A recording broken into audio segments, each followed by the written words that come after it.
আসসালামু আলাইকুম। তো আগের দিন আপনারা দেখেছিলেন আমার একটা ভিডিওতে যে আমি একটা কিছু বানাচ্ছি যেটা প্রিন্ট মেকিংয়ের জন্য অনেক ইম্পর্ট্যান্ট একটা জিনিস।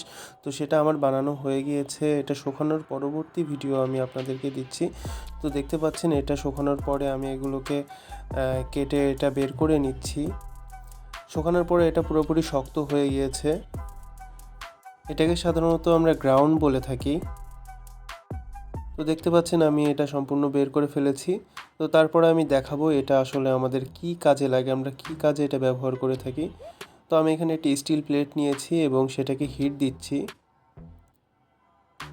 এটা হিট দেওয়ার পরে সেই জিনিসটা যেটা আমরা কালকে বানিয়েছিলাম ওটা এর উপরে একটু হালকা প্রলেপ দিয়ে নিতে হবে।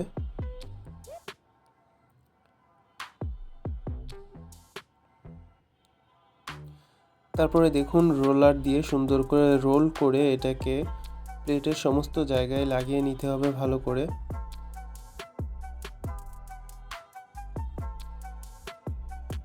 আমি এটা রোলার দিয়ে সমস্ত জায়গায় সুন্দর করে লাগিয়ে নিচ্ছি।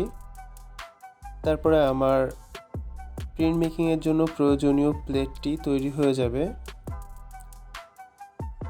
এটা প্রিন্টের একটা মিডিয়া এচিংয়ের মাধ্যমে আমি একটি সুন্দর ছবি আঁকাবো এই প্লেটের উপরেই।